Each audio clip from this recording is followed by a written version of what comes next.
China and Russia deplored a recent summit on North Korea in the coastal Canadian city of Vancouver on January 16, denouncing what they described as the Cold War thinking behind it. Moscow considered the ministerial-level meeting that involved former members of the coalition formed during the 1950-53 Korean War as a revival of the Cold War approach and mentality. Must-reads from across Asia, directly to your inbox. Beijing was even firmer, stating that the meeting, co-hosted by Canada and United States, was Cold War mentality, pure and simple because it was held under the banner of the so-called UN command-sending states. For China, the United Nations command was a product of the Cold War era that has long lost its relevance. There is some truth in these statements. As reported by the Canadian government, 20 nations attended the conference. Except for Japan and South Korea, all of them were countries that sent troops or humanitarian aid to the US-led UN Command UNC that defended the South Republic of Korea against the Communist North Democratic People's Republic of Korea and its allies during the three-year war. 4 days before the Vancouver conference, an official of the U.S. Department of State also confirmed that the meeting was based on sending states, and as China and Russia were not sending states, they weren't invited. Indeed, Soviet Russia and notably the People's Republic of China (PRC) were the DPRK's main defenders in the military conflict that took place at the height of the Cold War. As reported by its state media, in 2010, when the PRC commemorated the 60th anniversary of its participation in the Korean War, Xi Jinping, China's then vice president and now president, hailed the involvement of the Chinese troops, the People's Volunteer Army, in what he called a great and just war for safeguarding peace and resisting aggression. She also acknowledged the former Soviet Union's help to the volunteer arm. Thus, if the UNC was a Cold War product, so was North Korea. The difference is that while China claimed that the command had long lost its relevance, for the US, its allies, and perhaps a majority of the international community, the threat the UNC was created to deal with nearly 7 decades ago remains prominent. At a joint press conference with her counterparts from the US, Japan, South Korea and the United Kingdom on January 16, Canadian Foreign Minister Chrystia Freeland said, "North Korea is one of the greatest threats the world is facing today, and it is what brings us here to Vancouver." North Korea a real threat indeed. While the legitimacy and necessity of the Vancouver meeting of the UNC sending states are debatable, it's indisputable that the hostile and nuclear-armed country is posing a real, if not existential, threat to global security and prosperity. A former U.S. Defense Secretary recently commented that the risk of nuclear catastrophe was now greater than during the Cold War, while a retired U.S. Navy admiral specified that never before had North Korea and the U.S. been closer to a nuclear war. A recent survey of 1,000 international experts by the World Economic Forum ranked nuclear war among the top man-made threats to global stability in 2018.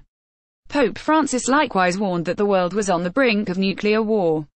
While U.S. President Donald Trump's brinkmanship and unpredictability are a factor, the threat of a nuclear clash primarily comes from a dictatorial, aggressive and nuclear-empowered regime in Pyongyang.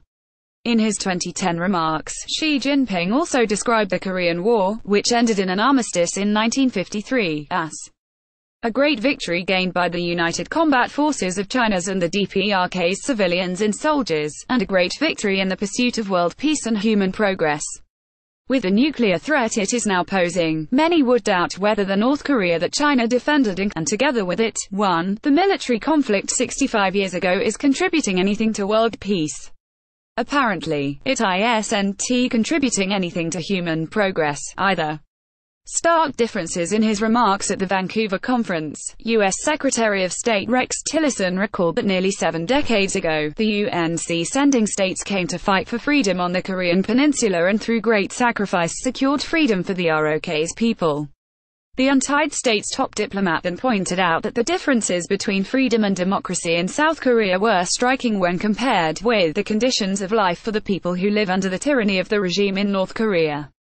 That's why in her statement, South Korean Foreign Minister Kang Kyung-hwa expressed gratitude to all those who sacrificed to defend her country's then fledgling democracy, which has now become a beacon of freedom, democracy, and economic vitality in Northeast Asia and beyond. Undoubtedly, the South and the North are worlds apart in all aspects even though both occupy the same peninsula, have the same ethnicity and shared the same history until mid-1940s.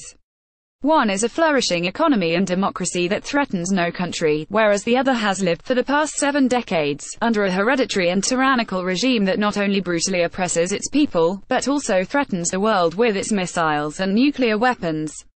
Perhaps it isn't wrong to say that the DPRK is a shambolic and dangerous Cold War anachronism, if not the biggest remaining Cold War problem facing the world.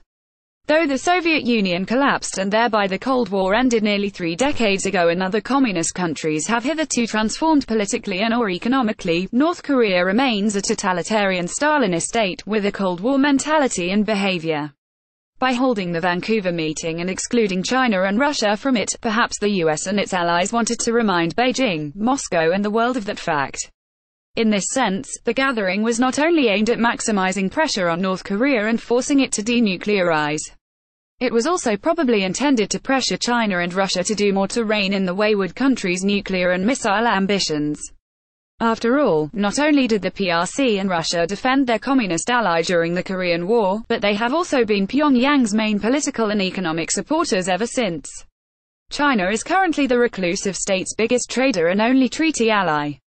Asia Times is not responsible for the opinions, facts or any media content presented by contributors.